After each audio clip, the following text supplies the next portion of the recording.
오늘은 생명의 삶 9월 26일 본문입니다. 느헤미야 12장 22절부터 30절까지 말씀을 통해서 함께 은혜를 나누도록 하겠습니다. 우리가 이번 주 내내 계속해서 사람들의 명단을 쭉 우리가 훑어보고 있습니다. 스룹바벨 1세대 제사장 때부터 시작해서 이제 오늘 본문에 보시면 22절에 엘리야십이 등장하죠. 이 엘리야십은 느헤미야가 도착했을 당시의 대제사장입니다.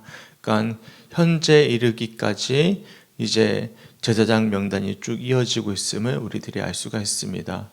이런 말이 있죠. 호랑이는 죽어서 가죽을 남기고 사람은 남겨서 뭘 남기죠? 이름을 남긴다라는 속담이 있지 않겠습니까? 그러니까 중요한 것은 사람의 이름이 남겨지는 것은 참 중요한데요. 이것도 어디에 남겨져 있는 것이죠? 하나님 나라의 생명의 책에 기록이 되어져 있고 이렇게 우리들에게까지도 소개가 되어지고 있다는 것은 비록 이 사람들이 어떤 역할을 했는지 우리가 정확히 알 수는 없지만 하나님이 기억하고 있다는 사실을 우리들이 알 수가 있습니다. 사실 이 사람들은 어떤 사람들입니까?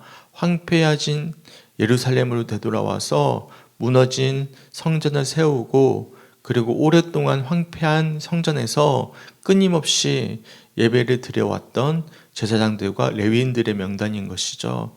어려운 상황 속에서도 꿋꿋하게 자신들의 주어진 자리에서 변치 않는 모습으로 예배를 드려오던 사람들이었습니다.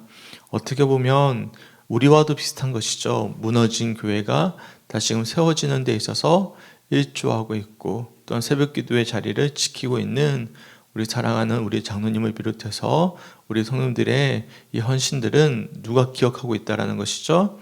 우리 하나님이 반드시 기억하고 계신다는 사실에 정말 우리가 기억하며 우리가 감사해야 하면서 그 일들에 우리가 헌신할 수 있는 우리 성축교회 성도들이 되시길 주님의 이름으로 간절히 축원합니다. 아멘. 여기 보시면 엘리야십이 등장하고요. 요야다가 등장하고 요하난이 등장하고 얏도아가 등장합니다. 엘리야십, 요야다, 요하난 아니면 요나단이라고도 부르고요. 얏도아까지 가는데 얏도아가 사실상 성경에 기록된 마지막 대제사장입니다. 그리고 나서 오랫동안 제사장의 계보가 끊겨져 버립니다. 얏도아가 마지막 제사장 이름이구나라고 보시면 되고요. 그리고 나서 헤롯 시대에 이제 흔히 말하면 돈 주고 사기 시작한 대제사장들이 등장하기 시작하거든요. 그러니까 마지막 제사장까지도 이제 소개해주고 있는 그런 어떤 기록임을 우리들이 말씀을 통해서 알 수가 있습니다. 그래서 바사왕 다리오 때 제사장도 책에 기록되었고라고 말씀하면서 이 책에 이 제사장들의 명단들이 귀한 공동체 속에서 기록되어져 있음을 우리들이 말씀을 통해서 살펴볼 수가 있습니다. 23절과 24절 말씀은 마찬가지로 이제 1세대를 지나서 2세대를 지나서 이제 느헤미야 시대에 이르기까지의 레위 자손의 족장들의 그 명단들이 역대지락에 기록되었다라고 말씀하고 있습니다. 사실 지금 이제 이 역대지락이 남겨져 있지는 않거든요. 레위 자손의 역대지락이. 과거에는 그들의 자손들의 족장들이 앞에서도 우리가 봤을 때 어떤 족장의 누구의 대표돼 가지고 이름이 쭉 날려되지 않았습니까? 그처럼 다 기록이 되어져 있었다라고 말씀하고 있어요. 그리고 24절 말씀해 보시면 그들은 계속해서 온전한 예배를 드려왔음을 우리들이 알 수가 있습니다. 특별히 24절 말씀해 보시면 이렇게 말씀하죠. 레위 족속의 지도자들은 하사바와 세랴바와 감미엘의 아들 예수아라. 그들은 그들의 형제 맞은편에 있어 하나님의 사람 다윗의 명령대로 순서를 따라 주를 찬양하고 감사하고 라고 말씀하고 있죠. 그러니까 솔로몬 시대에 드려졌던 성전에서의 제사가 이 무너진 그리고 황폐해졌던 이 성전 그리고 별 볼 일 없는 스룹바벨 성전에서도 똑같이 솔로몬 성전에서 드려지던 찬양과 예배의 모습 그대로 드려지고 있었음을 우리들이 말씀을 통해서 알 수가 있어요. 그래서 하나님의 사람 다윗의 명령대로 이 레위 사람들이 어떻게 하냐면 마주보고 노래를 부르는 어떤 역할을 감당을 했는데 이 돌림노래 같은 거예요. 우리가 한쪽에서 노래를 부르면 또 다른 쪽에 노래를 부르고 그렇게 하면서 하나님께 영광 올려드리는 이 다윗이 쓴 시편을 찬양하는 그런 어떤 솔로몬 시대의 전통이 계속해서 이어져 오고 있었음을, 그러니까 그들이 귀한 공동체로 되돌아와서 성전에서 계속해서 이런 레위 사람들의 헌신이 뒤따라왔음을 우리들의 말씀을 통해서 살펴볼 수가 있습니다. 일단 25절 말씀에 보시면 이제 성전의 문지기들, 박부갸와는 제가 이름 잊어버리지 않을 것 같습니다. 하도 반복해서 등장하기 때문에 이 사람의 이름이 여러 차례 등장을 하는데 순대도 문 안의 곳간을 파수해야 했다라고 말씀하고 있고요. 26절 말씀은 이상의 모든 사람들은 요사닥의 손자 예수아의 아들 요야긴과 총독 느헤미야와 제사장 겸 학사 에스라 때 있었느니라 라가지고 말씀하면서 지금까지 우리가 길게 이어져 왔던 명단이 마무리가 됨을 우리들이 말씀을 통해서 알 수가 있습니다. 이처럼 느헤미야가 1세대 스룹바벨 시대 때의 제장부터 레위인부터 시작해서 지금 현재 이르기까지, 그리고 더 나아가 미래에 있을 얏도아 때까지의 모든 명단까지도 이렇게 자세하게 기록해두고 있고 정리해두고 있는 이유는 무엇 때문이죠? 첫째로는 자신이 하지 않았다라는 거예요. 그러니까 1세대 때부터 이어져 왔던 믿음의 씨앗이 뿌려져서 자신의 3세대 때 이루어져서 성벽 재건이 완성이 되어졌음을 회고하면서 이 모든 이들이 자신의 혼자만의 힘이 아니라 조상 때의 헌신을 비롯하여서 모든 영광을 하나님께 올려드리기 위한 어떤 명단들이었음을 우리들이 어제 말씀을 통해서도 살펴보았고 오늘 이어지는 26절까지 말씀을 통해서도 살펴볼 수가 있는 것입니다. 그러니까 그들은 꿋꿋하게 지켜왔던 사람들입니다. 그러니까 100년이 넘는 세월 동안 사실상 성벽도 없는, 사실 외롭게 세워져 있는 별 볼 일 없는 스룹바벨 성전에서 꿋꿋하게 예배를 드려왔던 사람들이죠. 저는 그렇게 생각해요. 우리 교회 보시면 우리 교회가 큰 교회는 아니지 않겠습니까? 작은 교회지만 꿋꿋하게 이 새벽을 지키고 계시는 우리 성도들을 볼 때면 여기에 나와 있는 레위인과 다름이 없지 않을까라는 생각이 들거든요. 근데 우리가 봤을 때는 우리가 하고 있는 이 헌신들이 별 볼 일 없어 보일 수도 있어요. 자그마한 행동으로 보일 수 있겠지만 하나님을 반드시 기억하고 계시고 그 이름을 하나님의 생명책에 기록해 두고 계시며 또한 영광스럽게 받아주고 계신다는 사실을 기억할 수 있는 우리 성죽교회 성도들이 되시길 주님의 이름으로 간절히 축원합니다. 아멘. 이처럼 26절까지는 우리가 길게 이어져 왔던 이제 제사장들과 레위인들의 명단이 마무리가 되었음을 살펴볼 수가 있어요. 그리고 27절부터는 드디어 어떤 일들이 벌어지기 시작하냐면 그동안 이스라엘 백성들이 성벽을 세워놓고 나서 초막절을 짓고 자신들의 죄를 회개하고 과거를 되돌아보고 하나님 앞에 헌신을 결단하고 임봉을 하고 결단하고 명단을 쭉 읽고 그런 일들이 쭉 이어지지 않았습니까? 이제는 성벽을 하나님 앞에 온전히 올려드리는 봉헌식을 하기 위한 행동들이 이어지기 시작합니다. 27절 말씀 보십시오.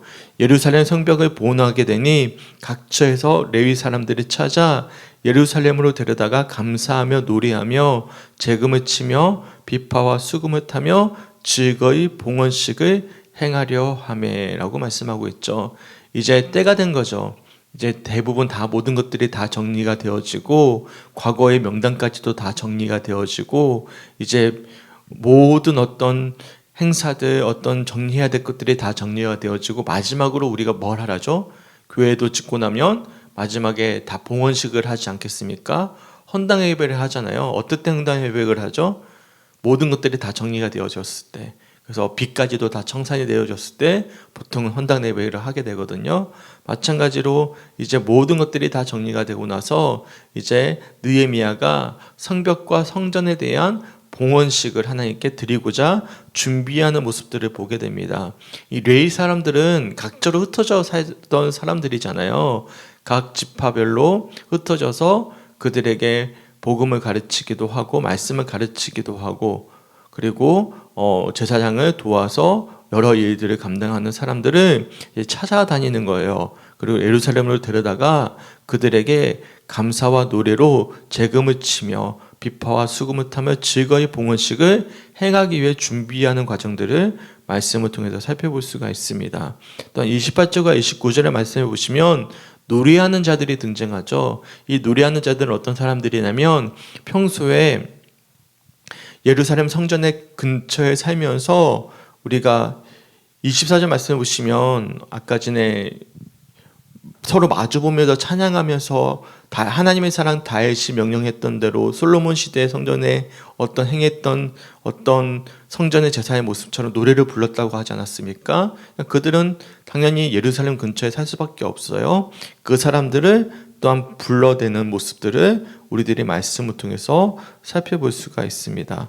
그리고 나서 30절 말씀이 참 중요하죠. 그렇게 제사장들과 레위인들을 먼저 불러놓고는 뭘 하게 하는 것입니까? 그들의 몸을 정결하게 하고 또 백성과 성궁과 성벽을 정결하게 했다라고 말씀하고 있어요. 여기서 순서를 잘 보십시오. 첫 번째 누구부터 정결합니까? 제사장과 레위 사람들의 몸을 먼저 정결하게 하고 그 다음에 누구를 정결하게 하죠? 백성들을 정결하게 하고 그 다음에 뭘 정결하게 하는 것입니까? 성궁과 성벽을 정결하게 하는 것입니다. 그러니까 이 말씀을 통해서 우리가 묵상해 볼 수 있는 것은 제가 어젯밤에 어떤 묵상이 되냐면 믿는 자들이 먼저 정결해져야 되는 것이구나. 봉헌식을 하기 전에 하나님 앞에 우리가 온전히 결단하기 전에 먼저 제사장이 누구죠?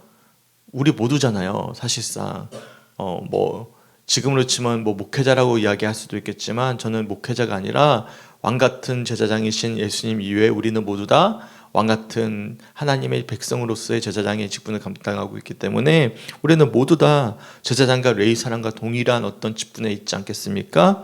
우리가 먼저 정결해야 됩니다. 우리가 먼저 정결하고 그 정결함을 우리 백성들에게 또한 이어져야 되는 것이고 또한 우리가 살고 있는 일상의 삶의 터전까지도 정결해져야 됨을 우리들이 말씀을 통해서 살펴볼 수가 있어요. 이 성문과 성벽을 정결하게 할 때는 역사적으로 보았을 때는 조금 약간 끔찍합니다. 왜냐하면 닭의 피를 뿌려가지고 우슬초로 뿌리고서 이제 정결함을 이제 의미하는 상징적인 의미로 이제 뿌리거든요. 이게 닦고 우슬초로 닦고 이게 레위 율법에 따른 것입니다. 하지만 그들은 율법에 따라서 정말로 정직하게 주시는 말씀에 이끌려서 봉헌식을 하기 전에 자신의 몸과 마음과 또한 주변의 모든 어떤 모습들을 다 정결하게 하는 정결의 식을 먼저 버리고 있는 장면들임을 우리들이 말씀을 통해서 살펴볼 수가 있는 것이죠. 이처럼 오늘 본문 말씀은 우리가 두 가지로 나누어서 살펴볼 수가 있습니다.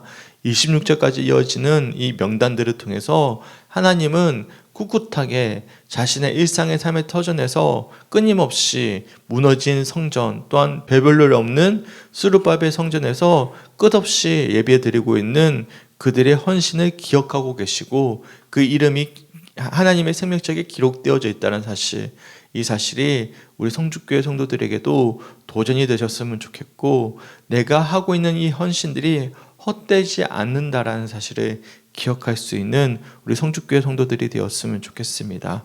아멘. 또한 더 이어서 이제 봉헌식을 하기 전에 누구부터 먼저 정결하게 되는 것이죠? 제사장과 레위인들이 먼저 정결해져야 된다는 것. 그리고 우리가 정결해지고 나면 또한 백성들이 정결해지고 그리고 우리가 살고 있는 일상의 삶의 터전도 정결하게 해야 되는 것임을 우리들이 말씀을 통해서 살펴볼 수가 있습니다. 이처럼 오늘 22절부터 30절까지 말씀을 개별로 잘 살펴보시면서 사실 이제 제일 중요한 백미는 내일 말씀이에요. 내일 말씀에 이어지면 이제 봉헌식이 거행되어지는 이제 12장 31절부터의 이제 말씀들이 본격적으로 시작이 되어집니다. 그러면서 느헤미야 말씀이 이제 대장정의 마무리를 이어져 가는 그런 장면들을 우리가 보게 되는데요. 소망하기는 오늘 주시는 말씀들을 통해서 우리 이 두 가지 큰 교훈을 마음 가운데 다시금 새겨보시면서 우리가 정말로 꿋꿋하게 주어진 일상 속에서 헌신하는 하나님의 백성들이 되셨으면 좋겠고 또 우리가 먼저 정결하기를 소망하면서 또한 새로운 마음가짐을 가지고 믿음의 여정을 꿋꿋하게 걸어갈 수 있는 우리 성죽교회 성도들이 되시길 주님의 이름으로 간절히 축원합니다. 아멘. 우리 함께 기도했으면 좋겠습니다. 오늘 함께 우리들이 주신 말씀은 기도 제목은 교회를 위한 기도입니다. 세 가지 기도 제목 읽어드릴게요. 첫 번째, 교회 학교 아이들과 전도사님을 위해 기도하게 하시고 말씀의 능력과 사랑이 넘치는 교회 학교가 될 수 있도록. 두 번째, 우리 교회라는 지경을 넘어서 더 큰 꿈을 꾸는 교회가 되게 하시고 하나님이 하시는 일에 제한이 없는 교회가 될 수 있도록. 세 번째, 각자에게 주신 비전과 목회자에게 주신 비전이 함께 아우러져서 영혼을 살리는 데 힘쓰는 교회가 될 수 있도록 기도해 주셨으면 좋겠습니다. 우선은 우리 장로님께 감사해요. 몸이 아프신데도 불구하고 영적인 부담감을 가지고 새벽에 나오셔서 감사합니다. 제가 지금 춤추라면 춤출 것 같습니다. 춤출까요? 네, 하여튼 감사하고요. 우리 이태욱 권사님과 함께 예배해서 너무 감사합니다. 새벽에 깨워주셔서 감사하고요. 또한 오늘 제가 조금 늦게 올라와서 죄송해요. 내일 제가 오늘 특강을 준비하느라 거의 한 4시쯤에 잠이 들어가지고 사실 잠깐 알람 소리를 못 들었는데 깨워주셔서 감사합니다. 서로를 살리는 길입니다. 그래서 너무 감사하고요.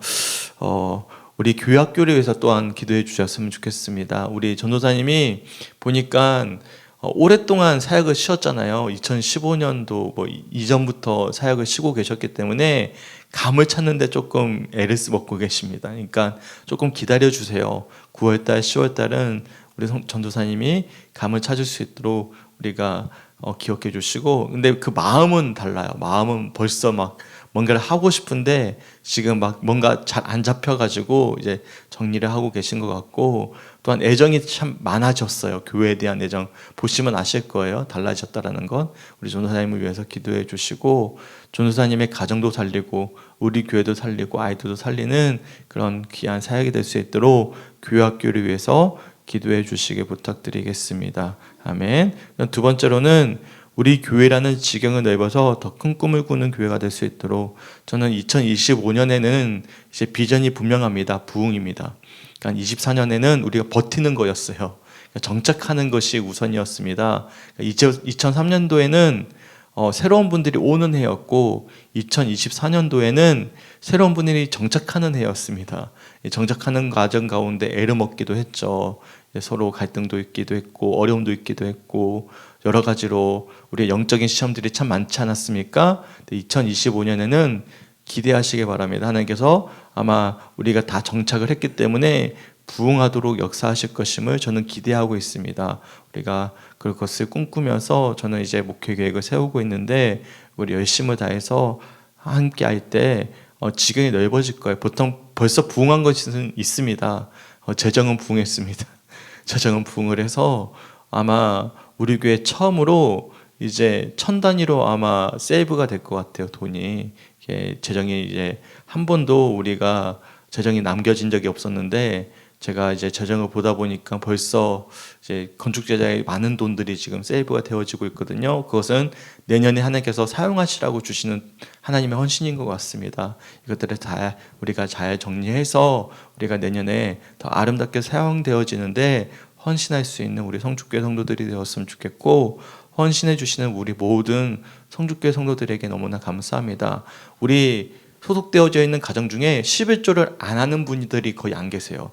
대부분 다 11조를 하고 계시거든요. 또한 11조만큼이나 헌신을 하고 계시고요. 그래서 이게 참 귀한 성도들이 함께 모여 있어서 동력자들이 세워져 있음을 우리들이 알 수가 있습니다. 이제는 새로운 성도들을 우리가 전도하고 헌신하는 일에 열심을 다할 수 있는 2025년이 될 수 있도록 우리가 미리 준비하고 기도할 수 있는 성주교회 성도들이 되었으면 좋겠습니다. 아멘. 그리고 세 번째로는 각자에게 주신 비전과 목회자에게 주신 비전이 함께 아우러져서 영혼을 살리는 데 힘쓰는 교회가 될 수 있도록 우리가 함께 꿈꾸면서 기도할 수 있는 우리 모두가 되었으면 좋겠습니다. 우리 교회를 위해서 기도해 주셨으면 좋겠고, 오늘 이렇게 새벽을 지키는 성도들을 통해서 이미 하나님은 우리의 헌신을 보고 계시고 하나님은 우리의 기도를 들어주시고 응답해 주실 것이라 믿습니다. 우리가 서로를 위해서 중보해 주었으면 좋겠습니다. 우리 함께 기도하겠습니다. 하나님 너무나 감사합니다. 하나님의 은혜 가운데 함께 하시고 붙잡아 주셔서 느헤미야 말씀을 통해서 오랫동안 긴 명단이 읊어졌음을 우리들이 말씀을 통해서 살펴보게 됩니다. 우리는 비록 그들이 어떤 역할을 했는지 정확히 알 수 없지만 하나님은 정확히 알고 계셔서 그들의 이름을 생명책에 기록되어져 있음을 우리들에게 알려주고 있음을 말씀을 통해 돌아보게 됩니다. 비록 우리가 하고 있는 이 믿음의 행위들이 우리가 봤을 때는 연약해 보이고 보잘것 없어 보일 수 있겠지만 신실한 믿음의 사람들의 이 변함없는 모습들이 하나님께는 영광이 되어지고 또한 생명책에 기록되어지는 놀라운 하나님의 은총이 우리들에게 주어진다는 사실을 기억하면서 우리들에게 주어진 이 자리에서 꿋꿋하게 기도하며 말씀 붙잡고 나아가는 우리 모두가 될 수 있도록 주님 인도하여 주시옵소서. 또한 하나님, 또한 우리가 먼저 정결하기 원합니다. 봉헌식을 하기 전에 제사장들과 레인들이 먼저 정결의식을 참여했던 것처럼 우리가 먼저 정말로 세상 사람들보다 또한 우리가 주어진 일상의 삶의 터전에서보다 우리가 오늘 새벽처럼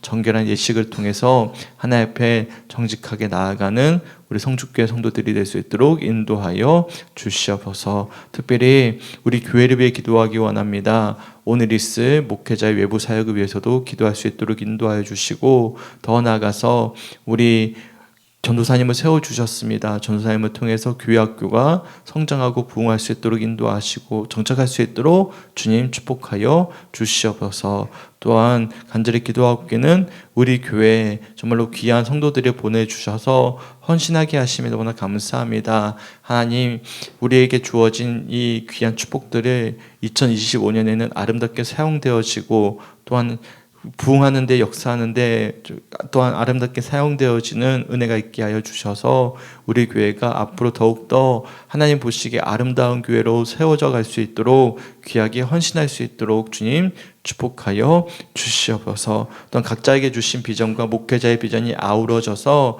정말로 2025년도에 어떻게 우리 교회를 아름답게 세워갈지 미리 준비하고 미리 기도하고 미리 계획하면서 우리가 청사진에 세워져 갈 수 있는 그런 하반기가 될 수 있도록 주님 인도하여 주시옵소서. 특별히 우리 장로님 가정을 축복합니다. 여러 가지 몸이 아픈데도 불구하고 영적인 부담감과 책임감을 가지고 또한 하나님을 사모하는 마음으로 새벽 기도에 나올 수 있도록 인도하여 주심에 주님 너무나 감사합니다. 이 가정을 축복하여 주시고 하나님 본이 되는 가정이 되게 하심에 또한 너무나 감사하며 이 영광을 주님께 온전히 올려드립니다. 주님 영광 받아 주시옵소서. 감사드리며 우리를 사랑하시는 예수님의 이름으로 간절히 기도드렸습니다. 아멘.